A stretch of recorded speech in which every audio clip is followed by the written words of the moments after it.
চিত্রনায়িকা পরিমণির ছেলের পূর্ণর বয়স এখন 2 বছর পূর্ণ হয়নি। এর মধ্যে একটি ফুটফুটে মেয়ে দত্তক নিয়েছেন ঢাকায় চলচ্চিত্রের এই অভিনেত্রী। কিভাবে, কোথা থেকে, কোন পরিস্থিতিতে কন্যা সন্তান দত্তক নিলেন পরিমণি, এই বিষয়ে জানতে চাইলে অভিনেত্রী বলেন, ও আমার সন্তান। কিভাবে নিলাম, কেন নিলাম, কোথা থেকে নিলাম, এসব এখানে তুচ্ছ।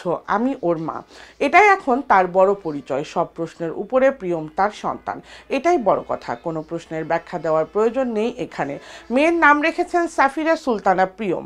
3রা মে রাতে প্রিয়মের জন্ম হয়েছে। জন্মের 2 ঘন্টার পর চিকিৎসকের হাত থেকে সরাসরি পরিমণির কোলে আসে বাচ্চাটি। একদিন পরেই শিশুটিকে বাসায় নিয়ে আসেন এই অভিনেত্রী। পরিমণি বলেন, এখন আমার 1 ছেলে 1 মেয়ে, পিঠাপিঠির 2টি সন্তান, 2 ভাই বোন তারা। মনেই হচ্ছে না প্রিয়মকে আমি পেটে ধারণ করিনি। পূর্ণের মতো একই ফিলিংস প্রিয়মেরকে ঘিরে। এখন থেকে আমার ঘরে সেভাবেই বড় হবে সে। পরিমণি বলেন, আমার জীবনটা আরও সুন্দর হলো, জীবনটা কানায় কানায় পূর্ণ হলো, দুনিয়াটা আরও বড় হলো, দায়িত্ব বেড়ে গেল। অভিনেত্রী বলেন, এর জন্য আমার কোনো পূর্ব পরিকল্পনা ছিল না, ভাবিওনি সন্তান দত্তক নেব, আরেক সন্তানের মা হব। হুট করেই এটি হয়ে গেছে। আমাকে সন্তানের দায়িত্ব নিতে হয়েছে। উপরওয়ালা তো মানুষের ভাগ্যে কত কিছুই লিখে রাখেন, যা আপনি খণ্ডাতে পারবেন না।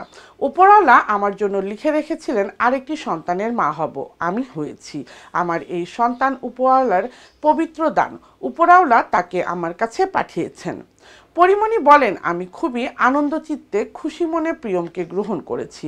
আমি কখনোই ভাবতে চাই না ওকে আমি পেটে ধারণ করিনি।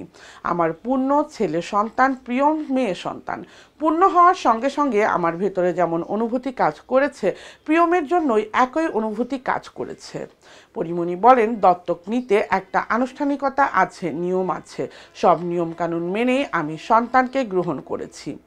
রোববার প্রিয়মের বয়স হলো 8 দিন। পরি জানান ও সুস্থ আছে, চিকিৎসকের তত্ত্বাবধানে আছে। পরিমণি বলেন, প্রিয়ম দেখতে অনেক মিষ্টি। ওকে দেখলে বোঝার উপায় নাই যে আমার পেটের সন্তান নয়। খুবই শান্ত, ওভাবে কান্নাকাটি করে না, আমার দিকে কি সুন্দর করে তাকিয়ে থাকে। পূর্ণ এখনই খেলা শুরু করেছে তার সঙ্গে। মনে হচ্ছে পূর্ণও অনেক খুশি প্রিয়মকে পেয়ে। এদিকে পরিমণি জানালেন, 20শে মের পর প্রিয়মের আকিকা দেবেন। আরও আগেই আকিকার অনুষ্ঠান করতাম, ছোটোখাটো অনুষ্ঠান করে এটি করব। এর জন্য একটু সময় লাগবে। সোমবার থেকে আমার রঙ্গিলা কিতাব ওয়েব সিরিজের শুটিং শুরু হবে খাগড়াছড়িতে। শুটিংয়ের ফাঁকে 3-4 দিনের বিরতি আছে। আশা করছি ওই সময় ঢাকায় ফিরে আকিকার অনুষ্ঠানটি করবে।